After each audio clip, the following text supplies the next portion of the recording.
Bienvenidas y bienvenidos a otra trama. ¿Cómo les va? ¿Cómo están ustedes?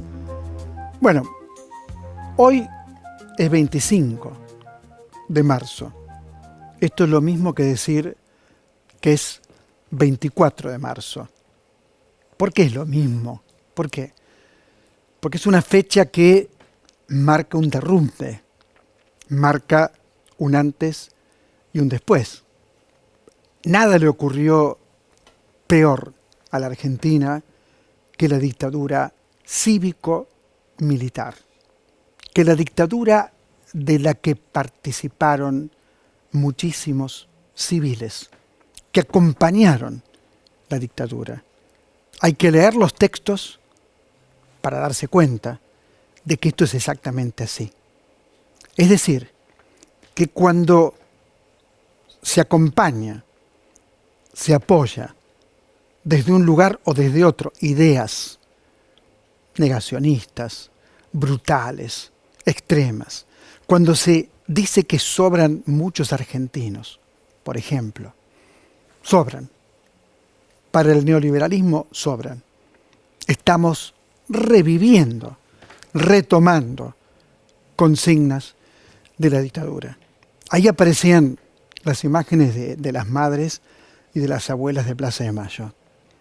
Aunque lo hayan dicho muchos, todos, yo 1000 veces, volvemos a decirlo. La Argentina nació otra vez de las madres y de las abuelas de Plaza de Mayo. Esto es así. Antes de ellas, el horror de la dictadura nos marcaba, casi te diría, sin ninguna esperanza. Pero fue a través de unas madres que hacían la ronda en la Pirámide de Mayo, que eran perseguidas, secuestradas, asesinadas, que los caballos les pasaban por encima si no se corrían. Fueron ellas las que crearon, posibilitaron el mundo post-dictadura. En la dictadura pusieron el cuerpo y murieron. Muchas murieron, como Azucena Villaflor, por ejemplo. Ahora, cuando uno dice esto, lo que trata de transmitir,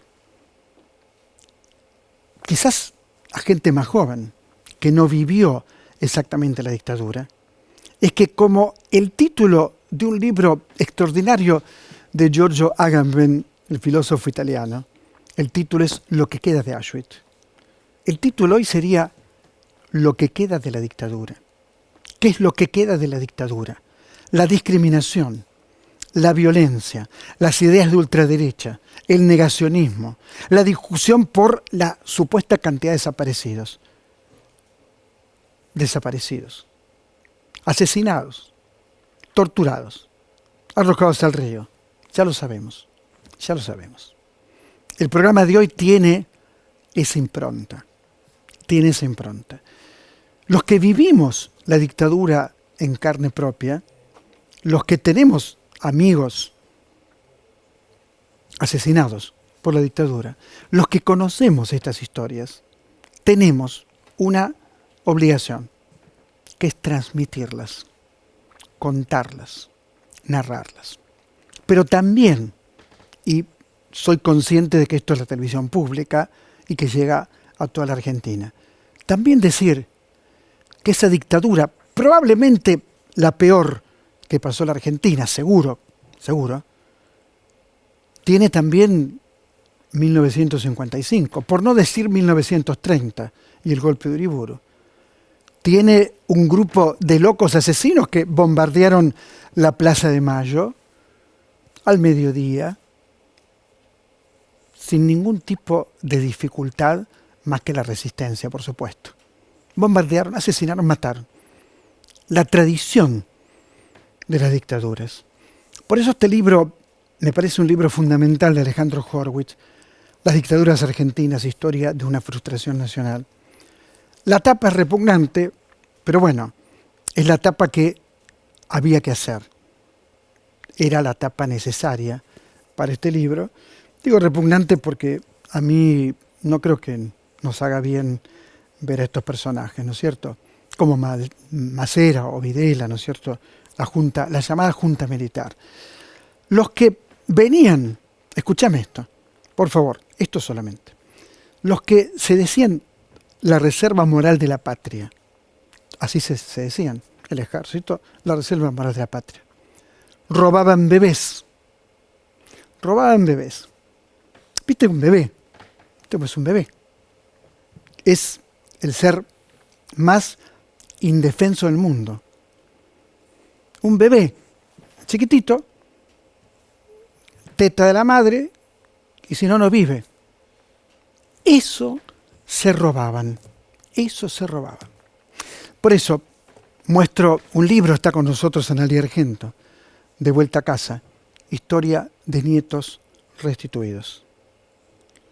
Y hay historias, muchas historias, difícil, difícil porque uno siente, al ingresar en el libro, siente que cómo voy a hacer para terminar el libro por la carga dramática de lo que ocurre, de lo que narra, de lo que pasó.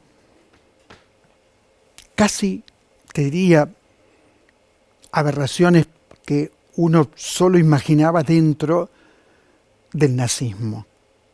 No comparo, no tiene nada que ver la dictadura militar argentina con el nazismo. No es una comparación de estructura, en todo caso es una comparación de pequeñas cosas quizás, que son por supuesto las más importantes.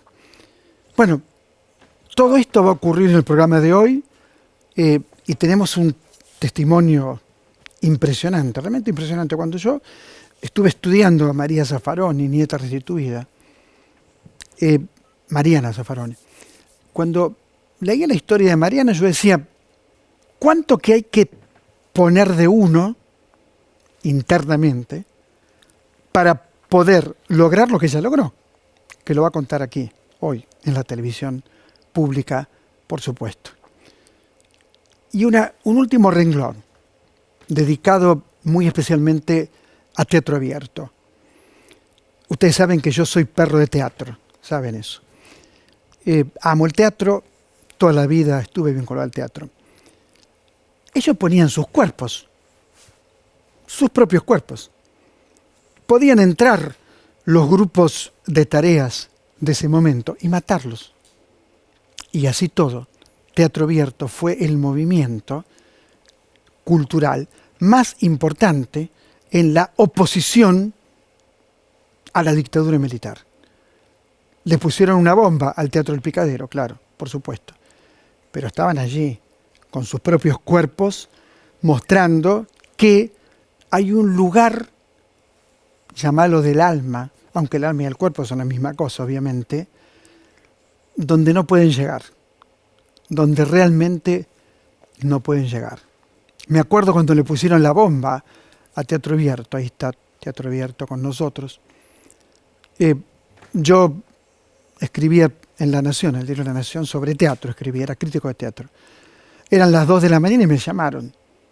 Y fuimos todos a la esquina, a metros de Corrientes y Callao, ese pasaje que se une con Corrientes.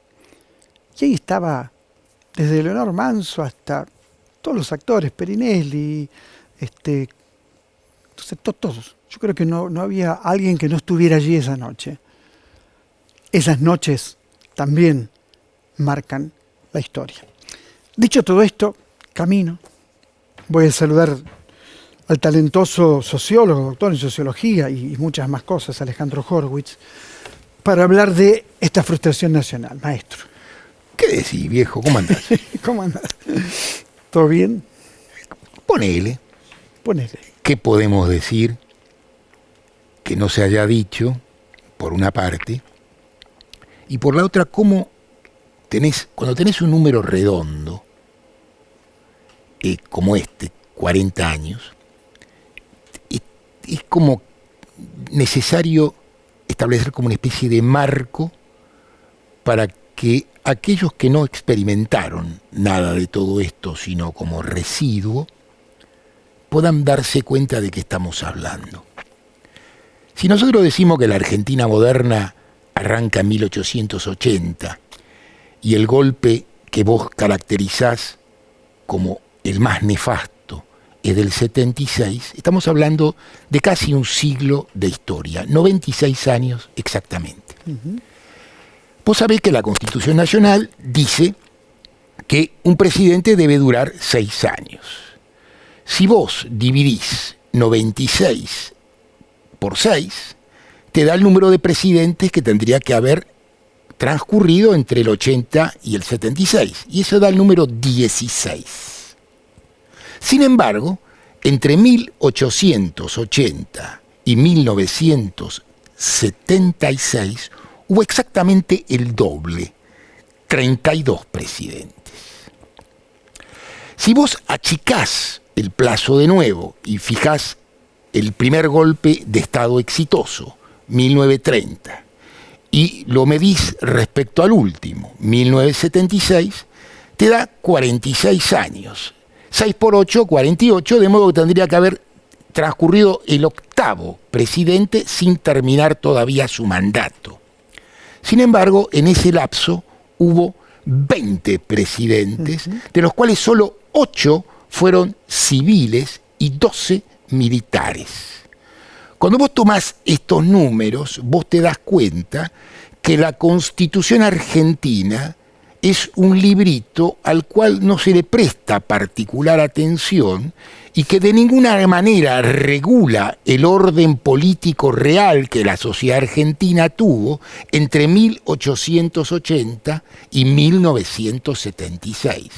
Sin olvidar que hasta 1916 el presidente que salía elegía al presidente que entraba y sin consultar a nadie. Y que el primer presidente electo por mayoría fue Hipólito Yrigoyen en 1916. Pero fíjate bien, en 1916 la ciudad de Buenos Aires, por ejemplo, tenía 3/4 partes de extranjeros, que por supuesto no votaban.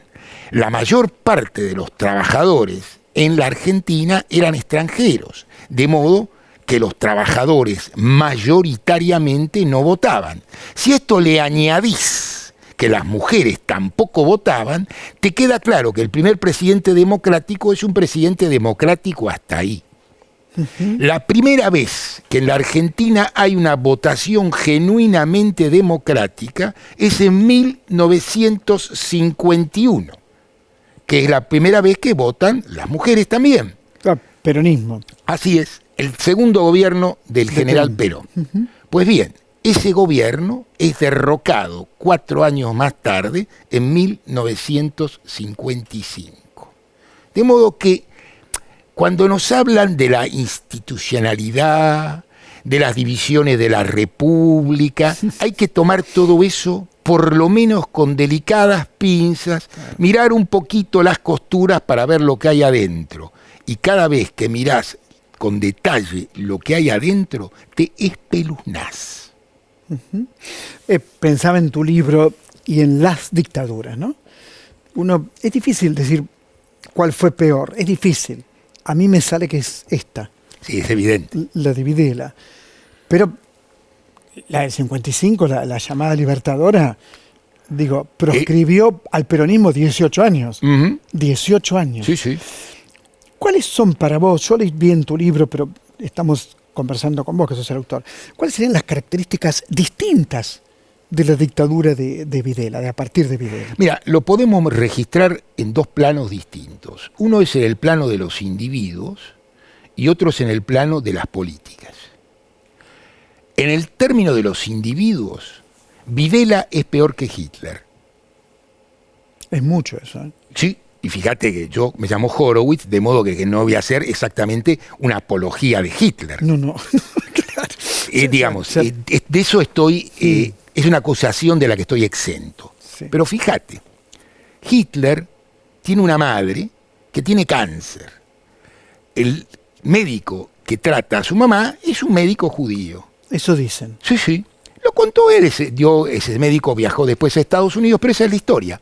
Y él dio el testimonio. El testimonio está registrado. Entonces, el médico judío de Hitler es austríaco, como Hitler, Y cuando se produce la unión, el Anschluss, entre Austria y Alemania, el médico le pide a Hitler un pasaporte para viajar a Alemania. El pasaporte costaba una pequeña fortuna, $10.000.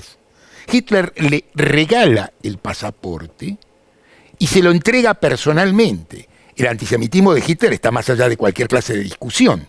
6 millones de judíos lo testifican, ¿sí? Sin embargo, como era el médico de su mamá, Hitler al médico de su mamá lo trata como al médico de su mamá. Y no lo mata. Ni lo trata, le da el pasaporte, le da la mano, sonríe en la foto.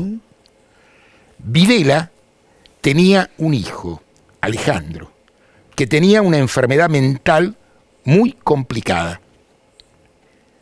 Los militares argentinos, hasta que llegan a general, si no tienen una familia de origen social adecuado, corren la coneja.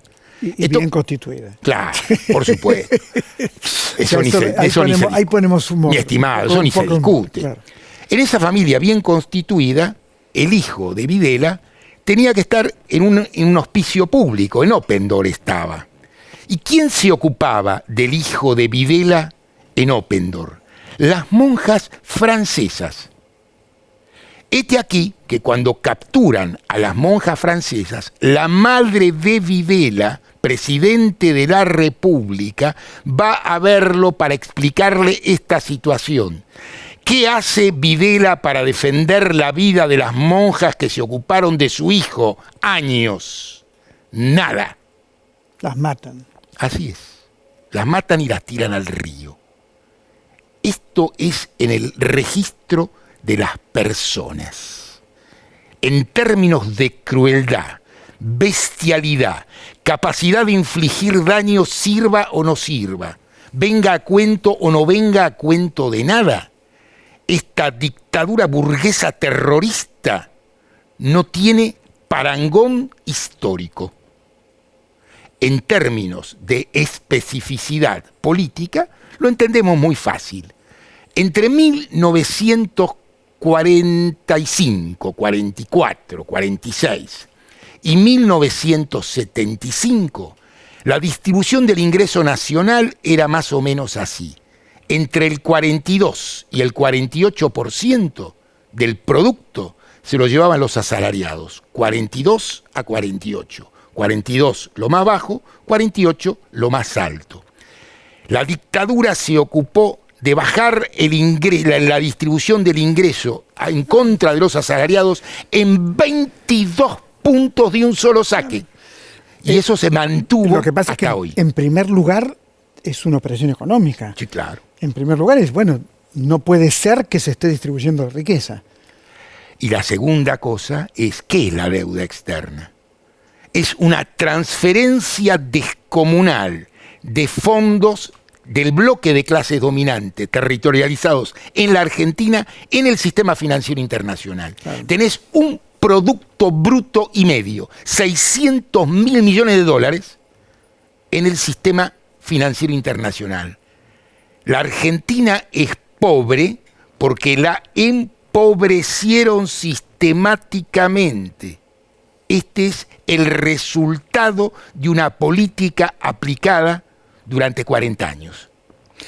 ¿Y hoy qué queda de esa dictadura? Hoy. ¡Wow! Mira, la primera cosa que queda es un desprecio absoluto por los valores democráticos. Claro. Claro. Porque hay algo que es bastante sencillo y es ¿cómo se juzga un orden político determinado? En primer lugar, por la experiencia concreta que a vos te toca vivir. Claro. Si a vos te va como el demonio, ¿qué vas a opinar de esto? ¿Qué es lo único confiable de las encuestas que nos leen todos los diarios? Sí, la parte de rechazo. Cuando mirás los niveles de rechazo, entendés. No estás hablando del nivel de rechazo de un personaje, de dos. Estás hablando de que todos aquellos que pueden ser candidatos presidenciales tienen rechazos superiores al 60%. Esto es absolutamente inédito. Y este es el balance que la sociedad hace sobre este transcurrir. Pensaba en la actualidad de tu libro. ¿Lo has leído últimamente, no? No, yo tengo la por sana costumbre de cada vez que saco un libro, ya está. ¿Pero cuándo salió? Y este salió en el 2012, Claro. hace ya 20 10 años. Yo iba a decir 10. 20. Yo iba a decir 10. Porque esta fue mi tesis doctoral. Sí, 10. Si es del 12, son 10. No, si es del 12 son 20. Ah, no, tenés razón. Tengo razón. ¡Wow! Por Dios, Parecía la aritmética se me... Sí, 10, puse, tiene no, 10. me puse... Sí, no, 10, no, 10 está bien, años. tenés razón, totalmente. 10 años. Fue tu tesis doctoral. Sí. Exactamente. ¿Cuál es el hilo conductor para vos entre una dictadura y otra? El hilo conductor, fíjate, las dictaduras se dan en el momento en que el programa que el bloque de clases dominantes quiere aplicarle a la sociedad argentina Claro. no tiene un partido político capaz de ejercitarlas. Bajar 20 puntos y transferir semejante masa descomunal al sistema financiero, cambiar la distribución de todo el ingreso y modificar la estructura productiva en semejantes términos, no se puede hacer amablemente y se hizo de la única forma en que se puede hacer. Bueno, y la ultraderecha lo que hace es utilizar la democracia para después destruirla. La ultraderecha la vacía la democracia, la vuelve democracia de la derrota. Presentan elecciones. Pero la ultraderecha no es simplemente un candidato. La ultraderecha es el sistema que no permite modificar esto simplemente votando a alguien. Claro, exactamente. Me acuerdo de un libro tuyo sobre la Revolución Rusa, ¿te acuerdas del título? La Marea Roja. El huracán rojo. El huracán rojo. Gran libro ese. Funciona, ¿Cómo anda? ¿sí? Vos sabés que es un libro que a mí me resulta, cuando yo terminé de escribirlo, pensé, esto le va a interesar a mí y a mis 14 amigos. Un ladrillo. Justo 14. Y claro, digo porque... Sí. Pues no, agotó una edición de 4.000 ejemplares y vendió en ebook un par de miles más. Impresionante. No lo puedo creer. No, es talento. Alejandro Horvitz, muchas gracias. No, gracias por invitarme. Pero muchas gracias. Lee los libros de Alejandro Horvitz, como siempre digo, sumergite en los textos que te permiten pensar. Y pensar hoy es siempre lo mismo, es pensar el mundo contemporáneo, aunque estemos hablando de la Grecia antigua. Esto es Otra Trama y ya regresamos.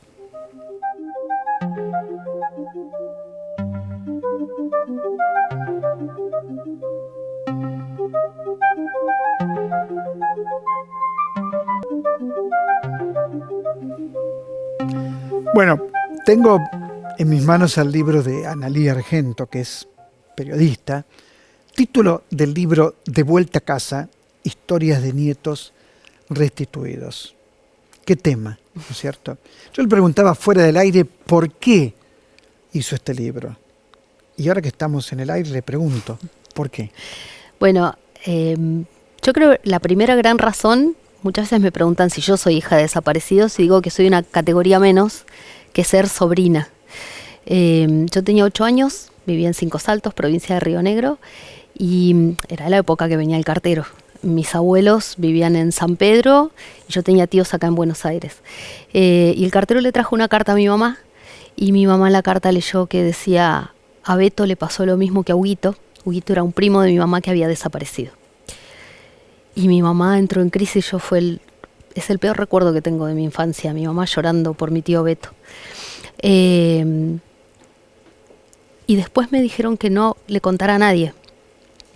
Y después a la noche, cuando íbamos a San Pedro en las vacaciones, mi mamá y mi nona charlaban a escondidas pensando que todos dormíamos y yo escuchaba, metida en la cama, y escuchaba las averiguaciones, que habían ido a ver a un cura, que habían ido a ver a un obispo, que habían averiguado. Yo sentí que esa era la segunda vez que desaparecía mi tío. Yo estaba haciendo el catecismo y creía en los milagros y en la fe y rezaba todas las noches para que apareciera mi tío Beto y el primo Hugo. A los 12 años dejé de rezar y no aparecieron. Y un día empecé a pensar que era porque mi fe no era suficientemente fuerte o grande para mover una montaña. Uh-huh. Me vine a estudiar periodismo a Buenos Aires cuando cumplí 18 años Y mi mamá tenía terror. Ya te estoy hablando de 1988. Había transcurrido gran parte del gobierno del Raúl Alfonsín, el juicio a las juntas. Mi mamá tenía terror: no hables con los chicos del centro de estudiantes, no agarres un volante, no hagas esto, no hagas lo otro. Y yo me metí como en una coraza. Cuando empecé a trabajar como periodista, me recibí, empecé a trabajar como periodista, sentía que no podía hablar de eso, pero tenía una cosa así. Cuando declararon la inconstitucionalidad de las leyes de obediencia debida y punto final, yo estaba sola frente al televisor, vi la votación en el Congreso, me paré del sillón, me largué a llorar y empecé a aplaudir. Y ahí me di cuenta que me pasaba algo. Y después fui mamá de mellizas. Y mis nenas tenían, todavía no tenían 1 año, tenían 11 meses, y estaba escribiendo en una revista, y entonces empecé a decir qué tengo ganas de hacer, y empecé a averiguar qué queda, porque ya habían pasado juicios y demás, y alguien me dijo, pero faltan los nietos, y entonces me fui a Abuelas de Plaza de Mayo. Y ahí me paré frente a un cartel que tienen las abuelas en la entrada, con muchas fotos de bebés robados cuando eran bebés, como la nieta de Chicha Mariani, de chicos encontrados, estaba la foto de los mellizos Reyardo Tolosa, y me paré así, miré, y había una foto de una nena, más o menos del tiempo de mis hijas, casi igual a mis hijas, con los mismos ojos claros, y con los mismos aritos abridores que una de mis mellizas, Mariana Zaffarón Islas. Yo miraba esos ojos y pensé lo mismo que dijiste vos cuando empezó el programa. ¿Cómo una mujer se queda con el bebé de otra? ¿Cómo hace un bebé para sobrevivir? No tiene cómo. Bueno, después de que tuve una charla ahí en Abuelas, volví a mi casa. Era el primer día que me iba muchas horas de mi casa. Llego a mi casa y venían gateando mis nenas, se me tiraron encima. Una me sacaba la remera y me mordía, y la otra quería tomar la teta. Y entonces yo dije, pero si a ellas les pasa esto, ¿qué les pasó a esos bebés? Y ahí lo que me di cuenta es que también faltaba la voz de ellos todavía. Eso estoy hablando, era fines del 2006. Muchos nietos no habían querido contar su historia. En general la historia la contaban las abuelas. Y entonces yo ahí pensé, hay que hablar con ellos y preguntarles qué sienten. ¿Qué les pasó? ¿Cómo sobrevivieron? ¿Qué te pasa cuando vienen y vos tenés 10, 15 o 20 años y te dicen, no, vos no sos Osvaldo. Tu nombre es tal, tu mamá no es la mamá. Digo, ¿qué te pasa con eso? ¿Cómo haces? Pero para entenderlos y para contarlos, porque yo sentí que también los nietos y las nietas no son mi tío Beto, pero son los desaparecidos que pueden aparecer. Claro. ¿Tu tío Beto era militante? ¿Sabés que no sabemos? No sabes. No. El primo de mi mamá, Hugo, sí. Estaba en la Facultad de Arquitectura y militaba. Pero mi tío era chofer de la línea 130. Es una historia, estaban protestando, ya no era finales, era octubre del 78. Yo estuve investigando y algún día me voy a meter con mi propia historia. ¿Ya te metiste? Sí, un poco, sí. Pero a ver qué pasó, porque eran varios choferes de colectivos que estaban protestando porque los hacían limpiar, les hacían hacer tareas extra, hasta donde yo sé era por eso. Tuvieron una reunión y después a mi tío lo fueron a buscar a la casa para que fuera a declarar, a otro lo esperaron en el colectivo, y hace muy pocos años fui a EAF, y ahí les dije, pero en mi casa siempre se dijo que eran más choferes, y empezamos a hacer el cruce con Macos, Miliana, y efectivamente aparecieron que había más choferes de colectivo que desaparecieron en la misma semana. Entonces o la empresa pidió, porque también eso pasaba, empresas que pedían favores, o quizás también tenían alguna militancia. ¿Cuántas historias hay en el libro? Sí, 8, 9 creo. Bueno, está el prólogo de Juan Cabandier, que tenía bastante temor de ser entrevistado, porque te digo, no me conocían, no había historias, no había un libro de ellos. Había libros de las historias de las abuelas. Y él aceptó escribir, yo le ofrecí escribir el prólogo, le dije, contá vos tu historia. Y es brutal, o sea, ya empieza el libro con una historia brutal, con fotos que me dieron ellos brutales. Y después traté de elegir historias que fueran distintas, porque a pesar de que yo tengo mi sensibilidad con el tema, soy periodista y bastante formateada con el rigor de tratar de contar no lo que yo quiero contar, sino de escucharlos a ellos y a ellas. Claro. ¿No? Sí, una escucha. Una escucha. Sí, en un momento tenía muchas dudas, porque a veces, viste, me involucraba y después decía, yo soy orejas. Yo soy un medio para que cuenten su historia. Porque a veces hasta haces de psicólogo. ¿Alguna te impresionó más que otra por algún motivo especial? Por ejemplo. Por ejemplo, Carlos Delia Casco, Claro. que es hijo de uruguayos. ¿Por qué? Carlos nunca había aceptado dar una entrevista. A él lo encontraron a los 17 años. Todavía era menor, pero era después del caso de Matías y Gonzalo Reyardo Tolosa. Esquivaba a los periodistas, pero alguien que había trabajado en el juzgado que lo encontró, que hizo su restitución, hizo de puente. Y yo le dije, lo único que te pido es que tomemos un café. Y charlamos. Y cuando nos sentamos me miró tranquilo y me dijo, yo nunca quise hablar con periodistas. Me dice, me dice, si vos me das una razón para que valga la pena. Y yo le dije, yo quiero contar las historias porque quizás otros pueden leerlo. Y me dice, si encontramos un nieto o nieta con este libro, para mí vale la pena. Y ahí aceptó y tuvimos muchas charlas. Fue uno de los primeros a los que entrevisté y la verdad tuve que escribir. Fue la última historia que escribí, porque estaba tan involucrada y yo decía, tengo que tener distancia. Yo lo acompañé al Pozo de Banfield. Él un día, yo digo, son todos muy generosos, porque es como que te muestren que entres al quirófano a ver. Fueron al Pozo de Banfield. Fuimos al Pozo. Me llamó un día y me dijo, me dieron autorización judicial para entrar al Pozo de Banfield, que es el lugar donde él nació y de donde los separaron de la mamá. Y lo entregaron en una esquina del conurbano, todavía con líquido amniótico y envuelto en papel de diario. Entramos. Así lo entregaron, sí. Llovía esa noche. Fuimos con él y la esposa, yo, había otra nieta, había abogados. Recorrimos juntos el pozo, hacía mucho frío. Él entró al calabozo, a un calabozo. Había un testigo, alguien que había estado ahí. Él entró a un calabozo, se sentó y cerró la puerta y se quedó adentro. Y después le dijeron que ese había sido el calabozo donde había estado la mamá. Él no sabía. ¿Cómo se soporta eso? Él lo soportó, creo yo, porque tiene una hermosa familia. Su mujer, que eran novios cuando él lo encontraron, sus hijas. Y porque además tuvo una familia que lo encontró, que supo esperar casi 10 años hasta que él generó o construyeron el vínculo. Y la mujer que lo crió, que lo apropió legalmente, condenada y demás por la justicia, también como que aceptó, porque hay muchos que manipulan a los nietos y nietas o le siguen mintiendo.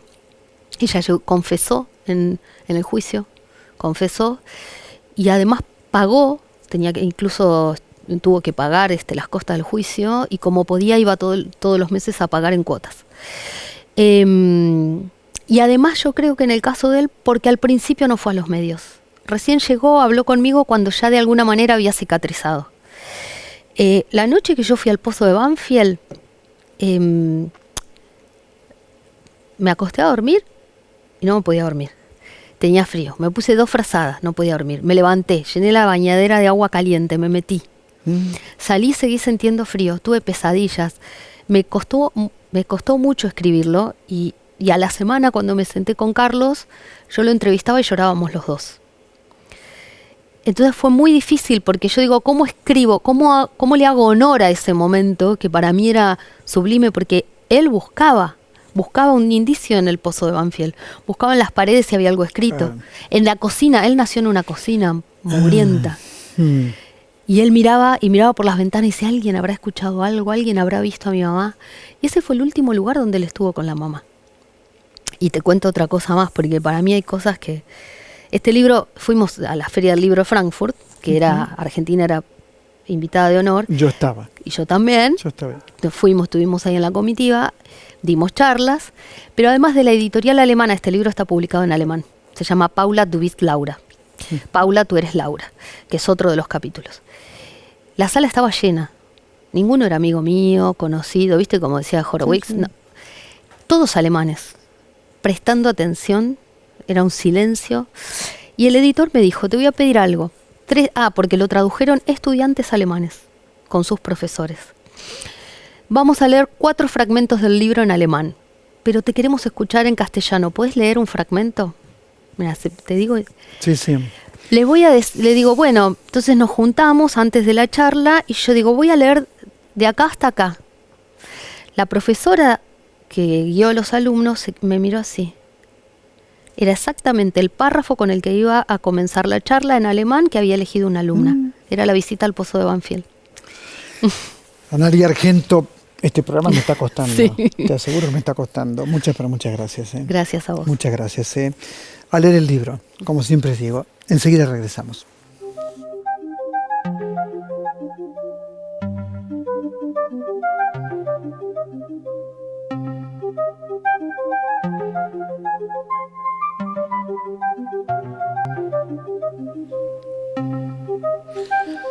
En el bloque anterior, Analía se preguntaba y decía, ¿qué ocurre cuando a una persona le dicen, vos no sos quien sos?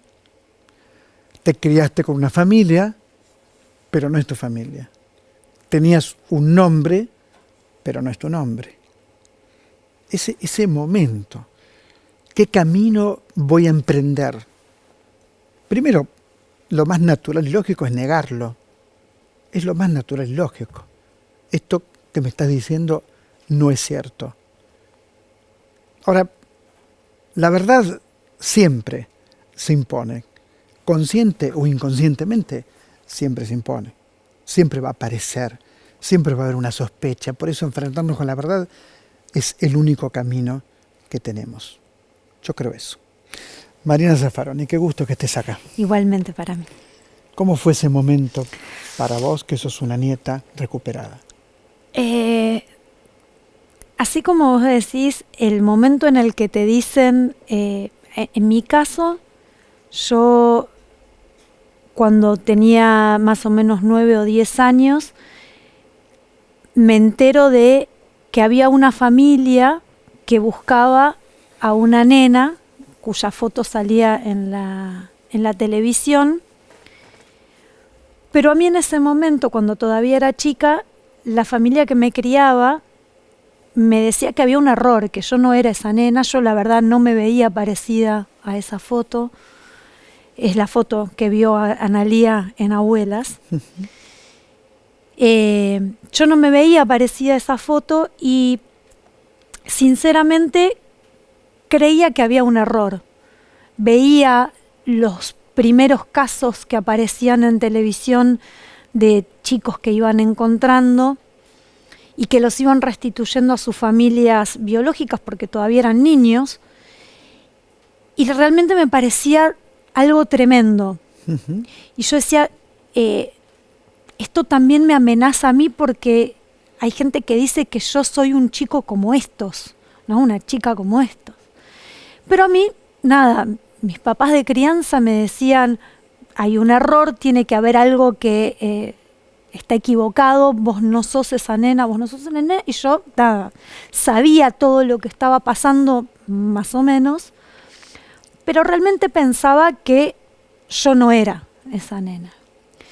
A mí lo primero que me filtran, digamos, de la verdad es cuando alguien ha llegado a la familia que me criaba, me cuenta que Adriana y Miguel, los que hasta ese entonces para mí eran mis papás, ¿Eran tus papás?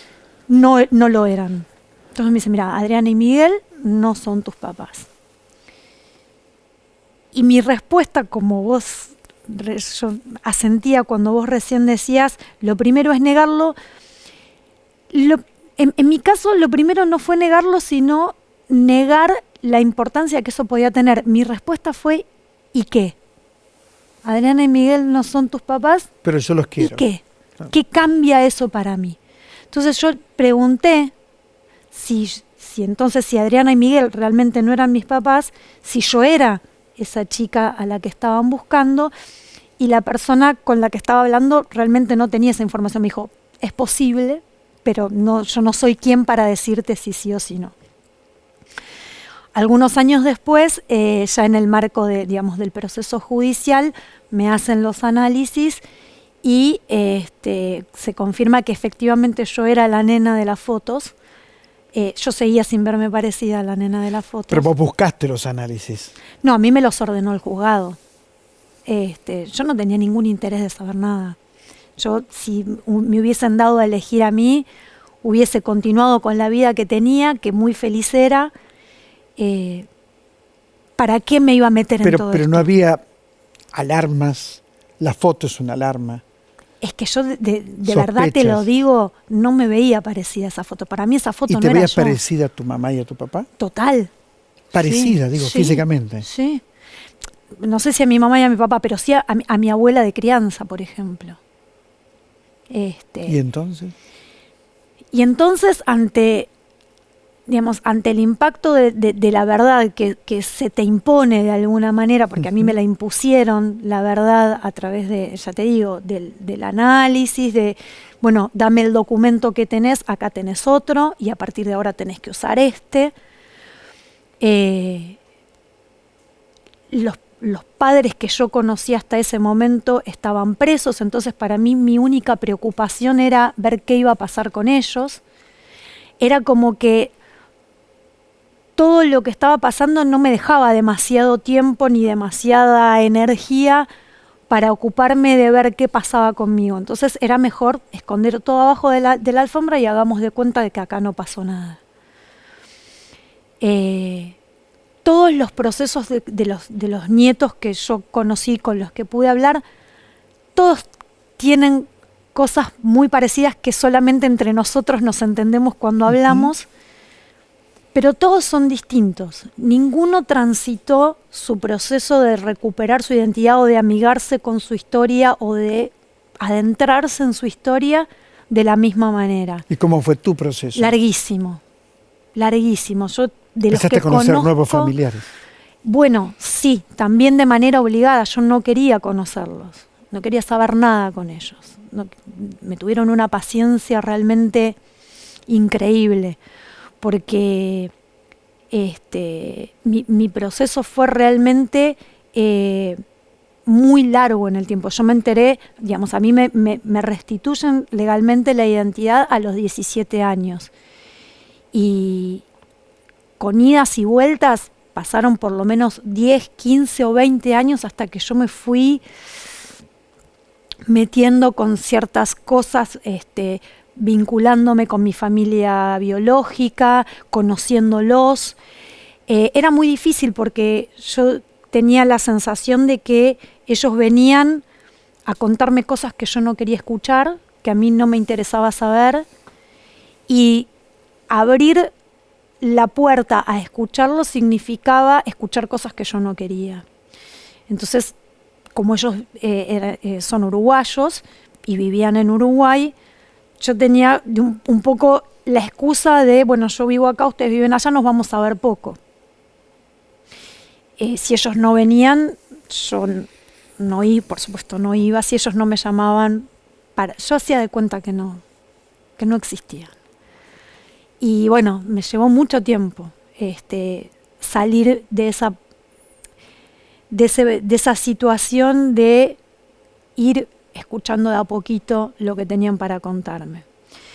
Realmente, yo siempre lo cuento, la posibilidad que yo tuve de vincularme con ellos fue cuando yo fui mamá, y las visitas de mis tías o de mis abuelas podían pasar por un lugar, por un tema que no tuviera que ver con hablar de nosotros.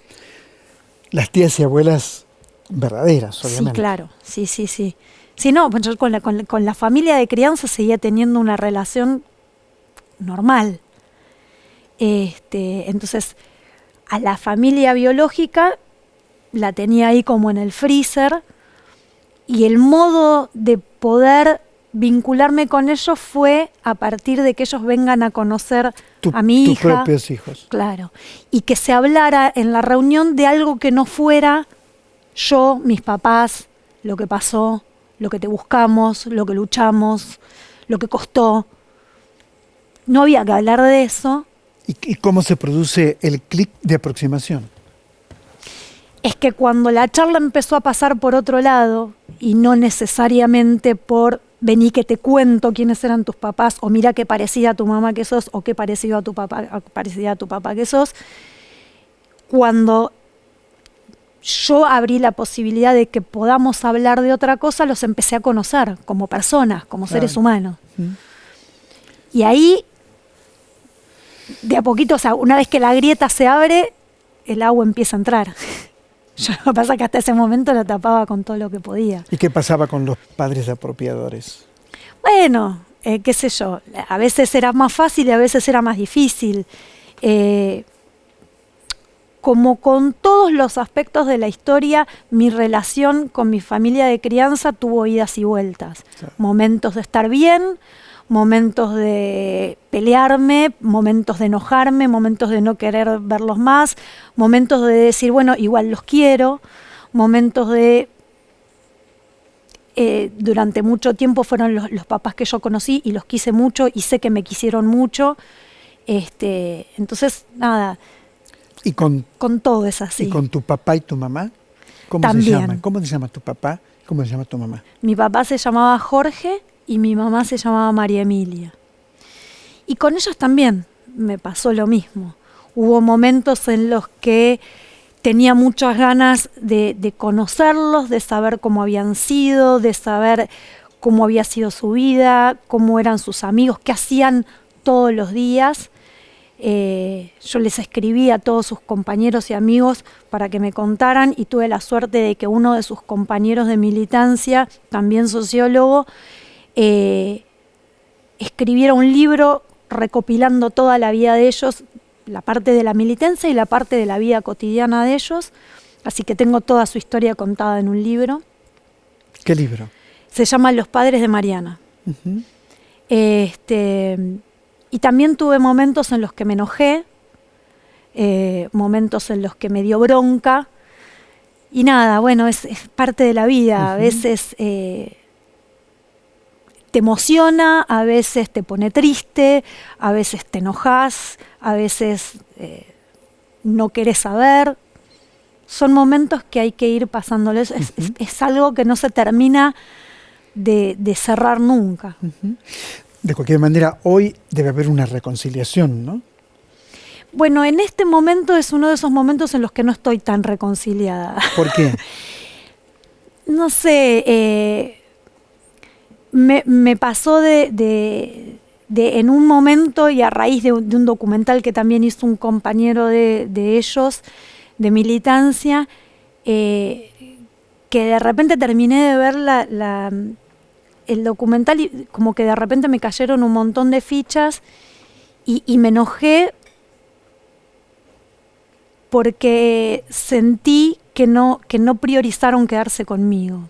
Claro. Que hubo algo que fue más importante que yo. Y yo como mamá, mis hijos son lo más importante que yo tengo. O sea, no hay nada en mi vida. ¿Eras hija única? Era hija única. Siempre es difícil, ¿no? Pero hay que ponerse en época. No, total. Digo, era una época donde se podía morir a los 20 años, peleando por un ideal.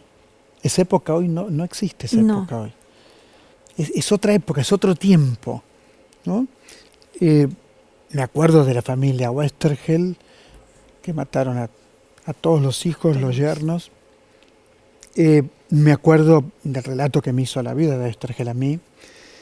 Me acuerdo de Vicky Walsh, que murió en la terraza diciendo, ustedes no me matan, me mato yo. Ahora bien, todo eso, si no te metes en ese momento histórico, es muy difícil de entender. Totalmente. Hay que estar en ese momento donde quizás lo más importante era la revolución, pero seguro que te amaban. Eso no me cabe la menor duda. Eso no me cabe la menor duda. Pero es como vos decís, vos podés entenderlo porque viviste ese momento. Yo soy de otra generación. Uh-huh. Y me cuesta ponerme en el lugar de ellos y elegir lo que eligieron ellos. Y además no me pongo de ninguna manera en un juicio moral de juzgarlo yo, de si está bien o está mal, si yo como madre o no como madre. Lo que digo es, la nena, la Mariana de 1 año y medio, se sintió no elegida. se sintió que hubo algo para sus padres que era más importante que ella, cuando uno como hijo entiende que es incondicional. Entonces algo de eso quedó ahí, y en el momento en el que me cayó esa ficha, me enojé. Claro. ¿Y qué pasó con tus padres apropiadores?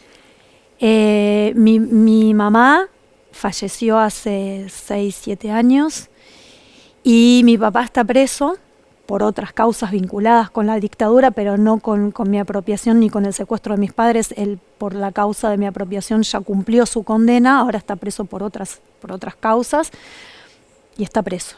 Pero vos decís mi papá y mi mamá, ¿no? Sí. Es fuerte eso. Es fuerte.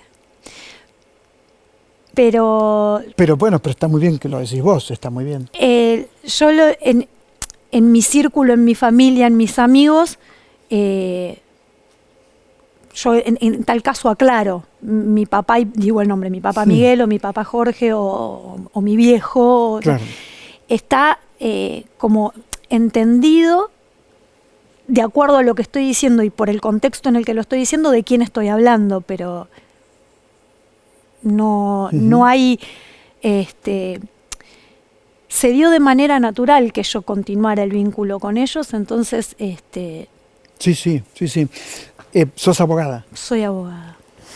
¿Tenés hijos? No ejerzo la profesión. No. ¿Tenés hijos? Tengo 3 hijos. Sí. Bueno, o sea, haces una vida muy vinculada con la vida. Totalmente. La otra no, la otra era un poco más compleja, ¿no? Y bueno, la otra está muy vinculada con la pérdida, ¿no? Perder los 2 padres, ¿no? Sí. Digo, esta está tu actualidad está muy vinculada con la vida. Totalmente. A mí hay una frase de una película que no tiene nada que ver con todo esto, que es Jurassic Park, pero que hay un momento en el que uno de los científicos dice: la vida siempre se abre paso. Y a mí me parece que es así. Más allá de todo lo que quisieron hacer con nuestros padres, la vida se abrió paso. Y mira. De una manera o de otra. Si no. De una manera o de otra. Mariana Zaffaroni, un gusto conocerte. Igualmente. Muchas gracias. Igualmente. Muchas gracias. A vos.